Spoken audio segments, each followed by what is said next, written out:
Path of Fire expansion announcement. Yes.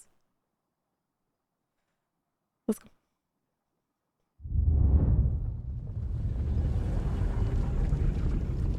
Destroying 2 elder dragons No! saved countless lives. No! But it also created a devastating magical imbalance. No. Unique energy spectrums from the dead dragons surged across the globe. The world's magic devolved into chaos as the unbound dragon power spread What and is merged that? into dangerous new forms. What? New enemies appeared to exploit the crisis. Worst of these was one of the long-absent human deities. Wait a minute. I haven't seen this thing. This green bug? The hell is that? Did I miss that? And merged. Wait, screen is off. It is so... You are so right. What the heck? Okay, let's back up. Let's back up. The dragons saved No, not that! countless lives. Don't show me that. But it also created a devastating magical imbalance. Unique energy spectrums from the dead dragons surged across the globe. The world's magic devolved into chaos as the unbound dragon power spread. Okay. How did I miss this? The unbound... How did I miss this? We finished Living World Season 3. We need to go find it today. Dragon What the power hell? spread and merged into dangerous new These I forms. kind of remember. New enemies appeared You're to in the exploit zone. the crisis. Worst of these Huh. was one of the long-absent human deities. I missed it. We gotta do that. Balthazar, god of fire and war. Balthazar disguised himself to muster an army and absorb magic to regain his lost power. Yep. His first target was a bloodstone. Then he targeted the remaining elder dragons to harvest their energy. Yep. Knowing full well the impact this would have on Tyria. Yet amid the chaos of unbound magic, a new ally also rose. A different kind of dragon was born. Yeah. Aurene chose you as her champion. Baby. You set about preparing her to someday face the elder dragons together I loved that and part. restore balance to the world. So good. But will she even get the chance? It seems Balthazar no longer cares about the world, or even those who once worshipped him. He claims to have been betrayed. Whatever his reasons, he must be stopped. Centuries ago, heroes rallied to the Crystal Desert to stand against a renegade god. Will you too now answer that call? But yeah, we had the vision. Hello everyone, and thank you for joining us today as we I'm announce so the next excited. expansion for Guild Wars 2. Those of you who've been following us this past year know that we've been all about delivering a steady stream of quality new content. You have, We shipped a actually. full season of Living World, 6 episodes with 6 new open world This zones. zone was so pretty. But he just had the purple and blue flowery area. You just Plus new fractals and raids, PvP and World vs. World updates, legendary weapons and armor, and more. Well, we're not letting up the pace. We've designed the next expansion to slot in seamlessly, starting right from where we left off in last week's season finale, and leading right to the premiere of Season 4, all with no breaks in content delivery. So today, as we announce the new expansion, wait. Back up.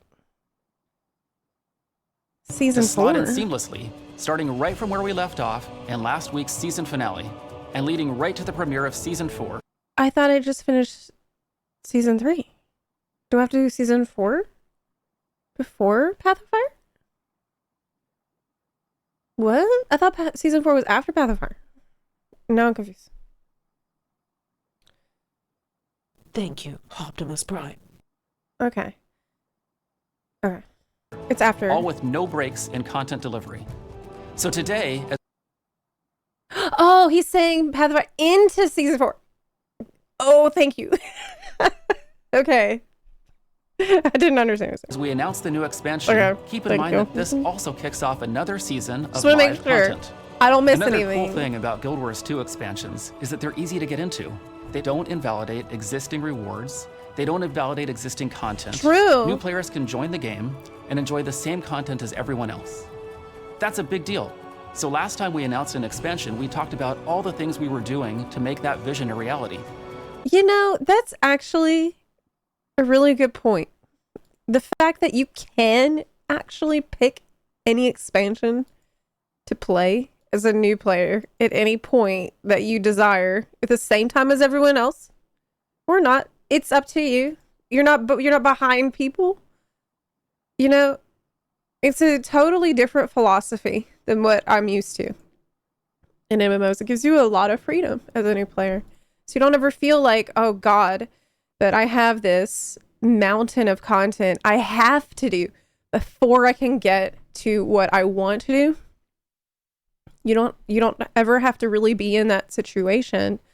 I'm a story enjoyer. I'm a story first player. So what I want to do is the expansions in order, in the story chronological order. That's my interest, but not everyone is that way. Some people would rather jump right into, like, maybe go pick up the certain mount that they want, maybe go pick up housing first. And I love that about Guild Wars 2. Reworking some game systems and adding new forms of character progression, things like that. Yeah, it's amazing. But that's not what we're here to talk about today. This new expansion is all about content. At the end of the last expansion, we killed a second Elder Dragon. That victory saved the mortal races, but at a steep cost to the world. Into this chaos, a new adversary has come. We thought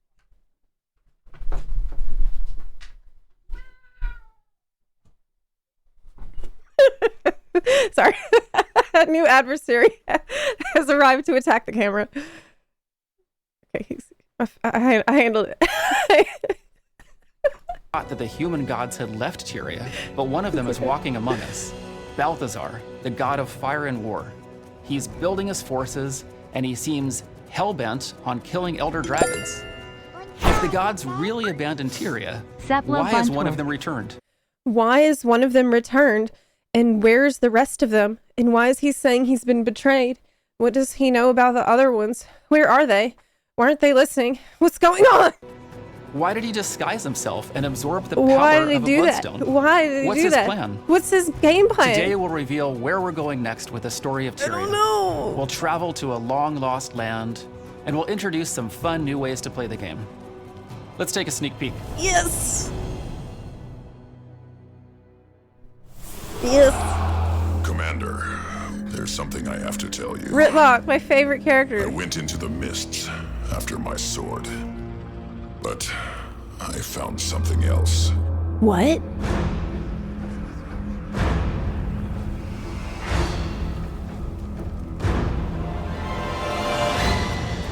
Refugees are pouring in from Elona. If he kills an Elder Dragon, Tyria will never recover. Damn, this trailer looks really good. Like, graphically. They cannot stand in the glory of Balthazar's light. Oh, a Hydra. I will right this wrong. I just can't. This music. Believe one of the gods gave up on us. They cannot escape my wrath. When I am done, I will be the only god. Oh my god! That's his plan! That makes sense! Wow! What a great trailer. The next expansion for Guild Wow! Wars 2. That was so Path of Fire. badass. Path of Fire continues the story right where we left off, tracking He Balthazar wants to be the only god, that's why he's getting all the power for himself! We're cooked, literally! as he hunts an Elder Dragon. We're adventuring into cool. the Crystal Desert for the first time since the original Guild Wars. This is the same Crystal Desert where the friendly dragon Glint once lived. Oh. The same Crystal Desert where humans once went to commune with their gods. It's been cut off from the outside world for 250 years, and now it's time to return. Path of Fire contains 5... Wait, did you go there in Guild Wars 1? If Glint lived there before. This is absolutely stunning concept art. Like any one of these frames you could have as a painting on your wall. new open world zones. Yes, you did. They're huge. These are the largest zones we've ever showed. And because there's so that much a land to cover, city? this is the Path perfect of time Fire? to introduce mounts. The Raptor, Bunny! the Springer, the Skimmer, and the Jackal. Each mount has its own unique Thor? movement ability, and you can use these abilities to explore every nook and cranny of the desert. We're also Bunny! introducing 9 new elite specializations that will evolve your profession with all new tactics and combat abilities to master. Okay. These are the core features of Path of Fire. We'll talk a bit about each of these today. Oh, he's and then we'll smiling tell because he you knows how this is some good and shit. when you can play all this for yourself. Oh my god. In Path of Fire, we were returning back to the Crystal Desert and to Northern Elona. We wanted to go back to a place that means a lot to players and has history for the franchise, but we wanted to look at something that is now fresh. It's a nice song that's playing. The desert The last trap. time we visited the Crystal Desert was in Guild Wars Nice. Nightfall. That was 250 years ago, so a lot. Wow, some of y'all have been playing for a really long time.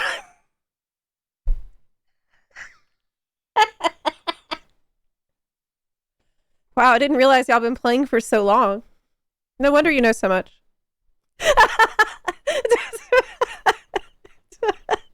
Old. has changed in that time. There are iconic A lot's locations and changed. landmarks that will be very recognizable for players who are familiar with the Guild Wars franchise, but at the same time, we're building the lore and the story in such a way that if you weren't there for the beginning, it's absolutely fine. We're going to help bring you along for this ride. Nice. That's me. There's a crisis going on in Elona, in an area that we have not been back to in 250 years. Path of Fire starts with reports that Balthazar has been wreaking havoc in the desert. Balthazar is the human god of war and fire. Last we had heard that the gods had kind of stepped away from Tyria. Human players have been worshiping him since Guild Wars 1. But then he shows up and he's not benevolent, right? He has his own goals and he clearly doesn't care about who gets harmed in the Yeah, way. he's an Everyone asshole. in Elona has the exact same questions. Why are the gods walking amongst us? Does this mean the gods are coming back? Whoa, whoa, whoa, whoa, whoa, whoa. Back up. Who is that? Elona has the exact same Who is this? Is this a new story character or is this a player character? questions. Why are the gods walking amongst us? Does this mean the gods are coming back? We don't know what he hopes to achieve at this point, and Well, that's the what other you and gods everyone in the save region us. is trying to figure out. Palawa Joko has risen into power. He has brought with him an army of undead, and he has totally warped the culture that is there. The civilians believe that he is their rightful ruler. He is their rightful king. How is this region dealing with these crises? What different powers are taking advantage of Joko. the scenario? How are they trying to solve it? And how can you as the player try to help?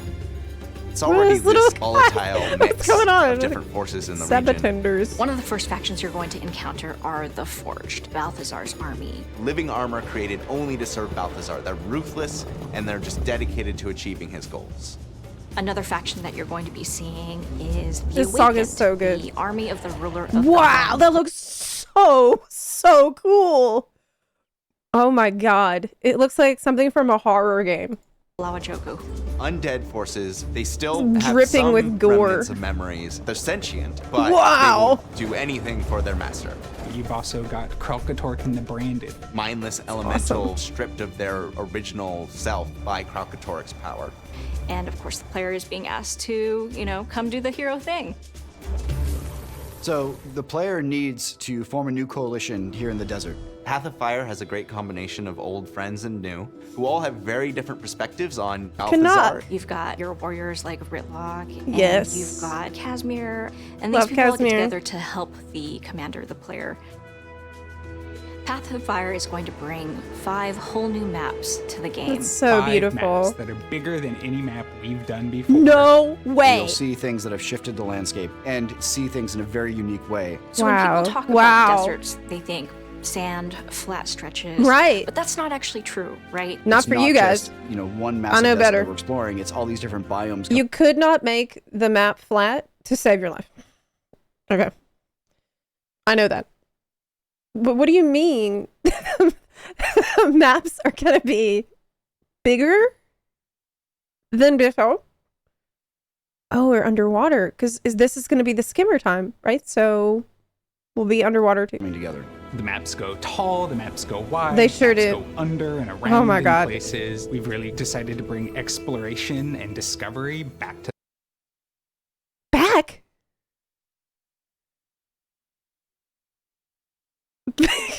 I'm sorry. I just got finished playing Heart of Thorns. Did you not think that exploration and discovery was at the forefront at that time? Okay. That's okay. the forefront of Guild Wars 2. What are you talking about? There's elements that make each map unique, but we've also got elements Ooh, that infinity kind of tie pools. all the maps together. We're gonna have bounties now that players can hunt dangerous creatures that have been threatening the people of Elona. World events, bosses. With the mounts, of course, we're gonna have races. Content both old and new to get players engaged. Nice. In Path of Fire, we really wanted to get back to the roots of what made Guild Wars 2 unique and fantastic. People who are playing through the main story will really enjoy both the depth and the breadth of experiences they are able to have. Another Interesting amazing song characters playing. Who, if they go just a little bit further, they'll run into. Massive maps that are fully explorable, freedom that we haven't necessarily seen as in-depth as when we launched with the original Guild Wars 2. Buddy. There's some really cool surprises Yes, we're yes, building yes, in. I want buddy. them to find this world as exciting and interesting and complex as anything we've ever created. And I want them to feel like they have a place in it too. Oh my God. I'm so hyped.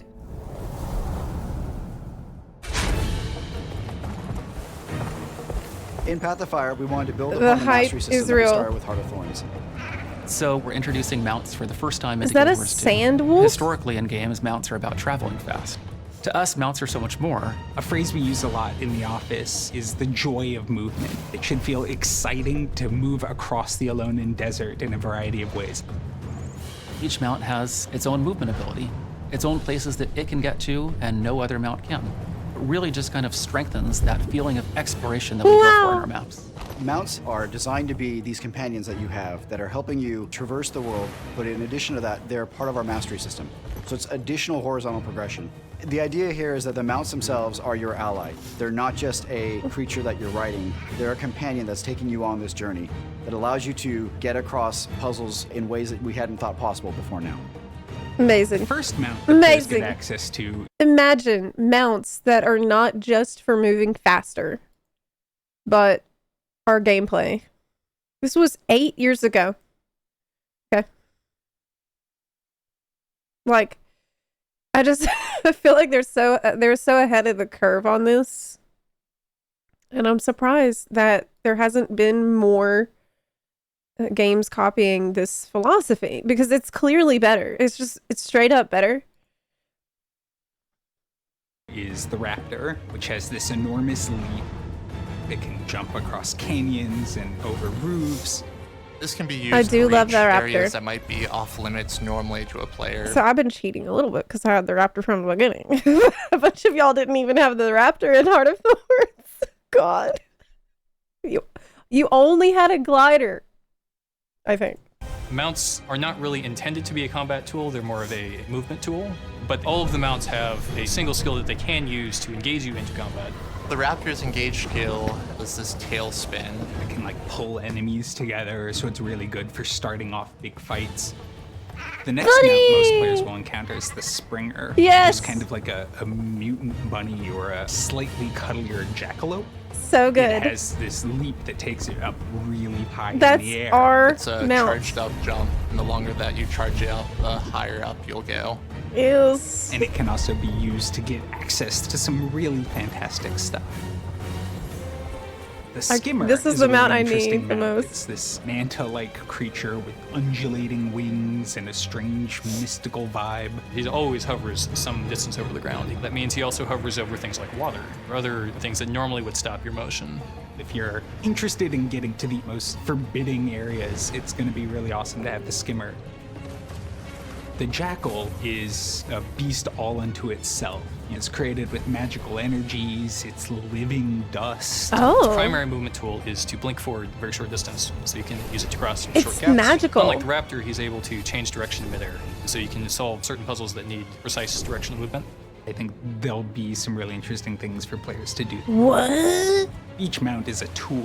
When you come to a space, there's different ways to get through the same places, different ways to approach. There's something really fun just about being in the Crystal Desert, moving in this way. And that just opens up the possibility.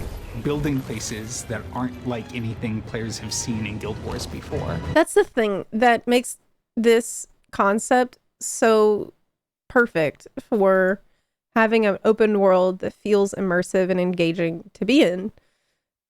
They're like, and I'm going to be talking about this in my Guild Wars 2 First Impressions video that should be up hopefully in the coming week.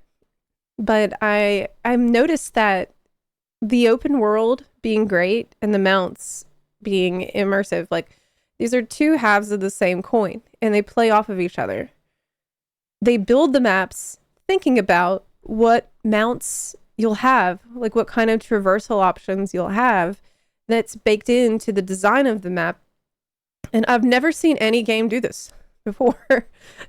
Really, I've never seen any game even think about it, like puzzle pieces of the same overall picture that they're trying to build. It's amazing.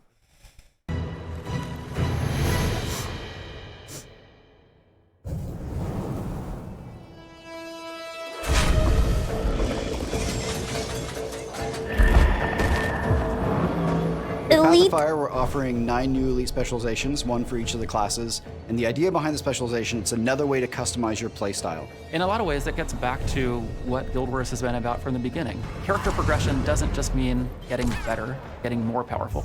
Character progression means having new options, more things that I can do, more strategies that I can employ. What that means for the player is that they can experience the game in a lot of different ways.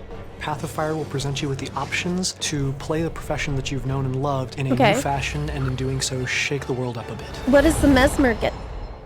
The Guardian Elite specialization is called the Firebrand. He specializes in burning his enemies and conjuring magical tomes that he can use to support his allies.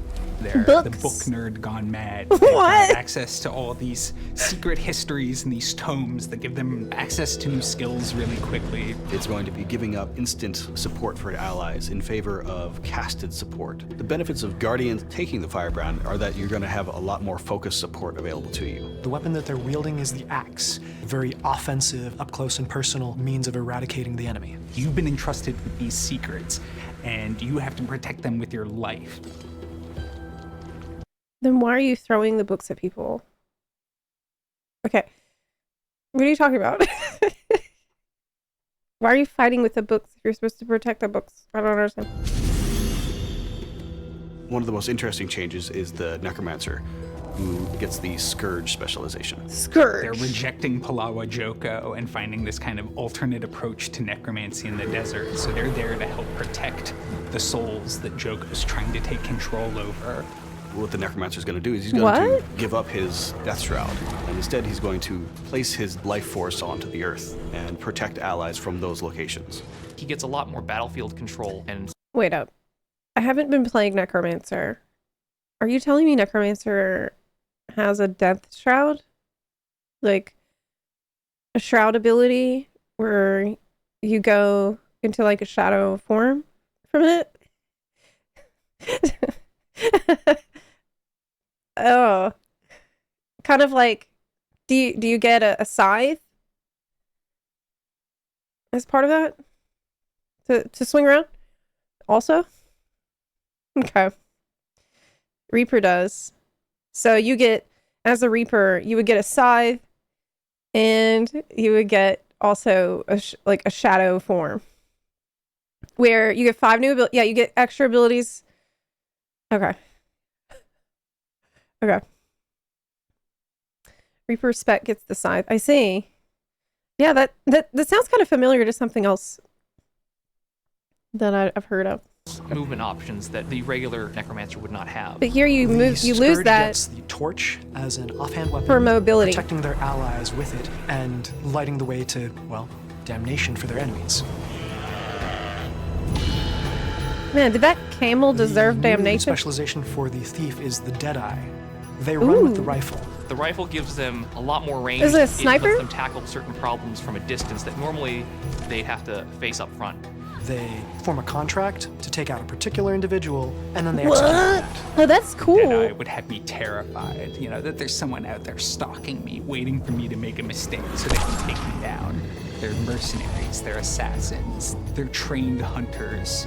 Great to have on That's your pretty side. cool. Don't get them upset. Mirage. The Mesmer specialization, the Mirage, focuses on being a very deceptive combatant in close melee range. They blend into basically whatever their surroundings are, camouflaging themselves so that you can't see them. And while they're doing this, they can strike at you from multiple directions. The other interesting thing about the Mirage is that it has a different dodge mechanic. They have a blur effect that allows attacks to pass through them rather than them moving out of the way of the attack. The idea that there are folks who now can manipulate the desert itself to kind of provide power to their illusions and phantasms. I think it's a really cool direction for the Mesmer to step in. Yeah, it makes a lot of sense thematically. So the warrior specialization is called the Spellbreaker. And but I don't know. I'm really attached to Virtuoso. I don't know if I want to change. I guess as the name implies, it's a warrior who kind of specializes in fighting magic users. These folks were members of the Sunspear Order, the chosen guardians of Elona. When their order was smashed, they picked up stopping powerful wizards was the best way to protect people. They wield daggers, and they have become so ridiculously focused at perceiving magic that now they're able to actually cut magic off of their foes. So they've got these incredibly powerful retaliatory abilities. They've got the ability to just stop skills from working in an area or strip the enemy's boons. You don't just challenge your enemy where they're weak, you challenge them where they're strong, and you make them back down. He's so excited about this. I really like him describing the elite specs because he's so into it. Man, I really wouldn't want a Deadeye chasing me. The trained assassin watching me, knowing where I'm at. They're killers. The killers for hire. My God, dude. That's good. You love to see it from the dev. So I can just easily swap from Virtuoso to Mirage freely? It's not going to be a problem?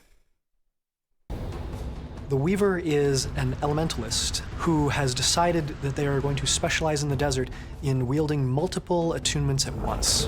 Elementalists normally cycle through their magic one after the other, but the Weaver is combining them and creating these new elements out of the two, this kind of hybrid magic. What? The Weaver can have 2 fire skills, 2 water skills, and then a 5th skill that is a fire and water skill simultaneously.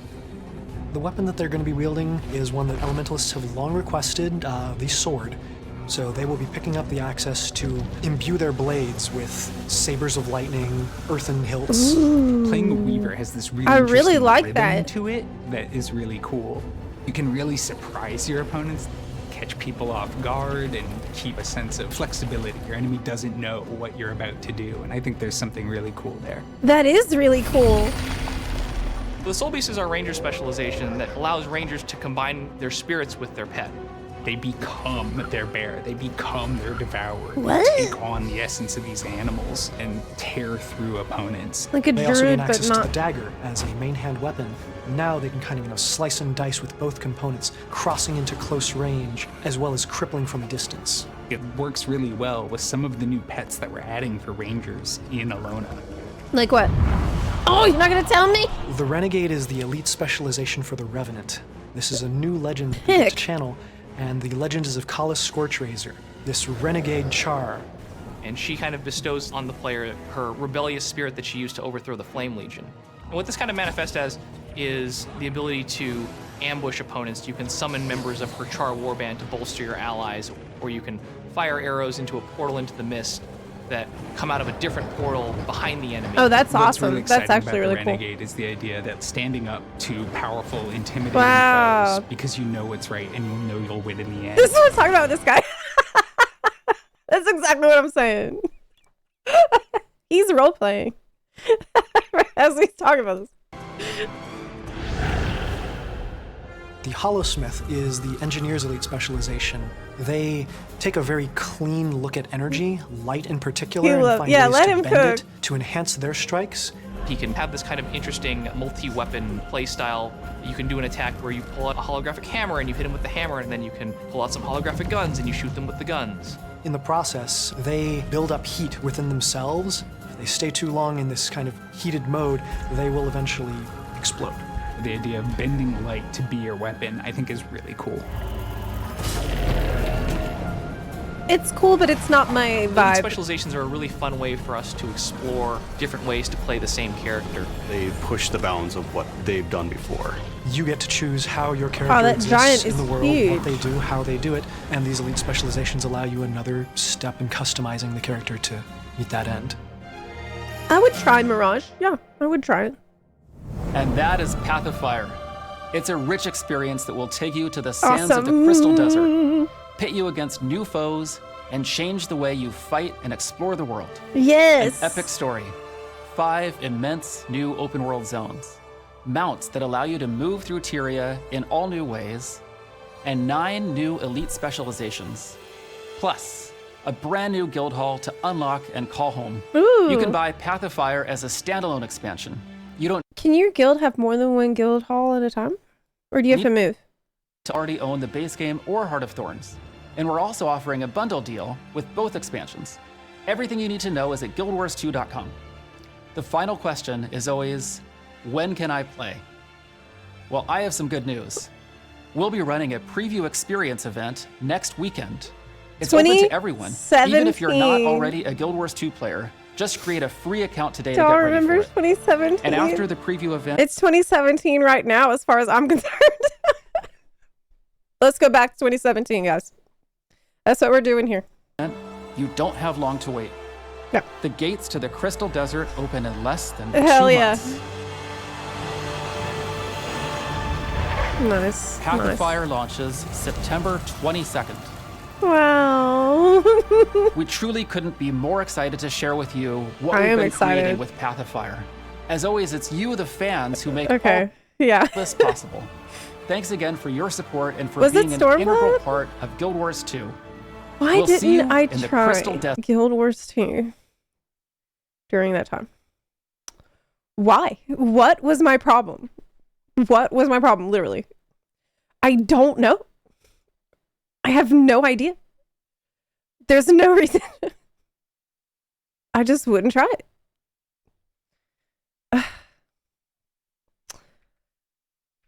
I guess it's okay because now we get to experience it all together.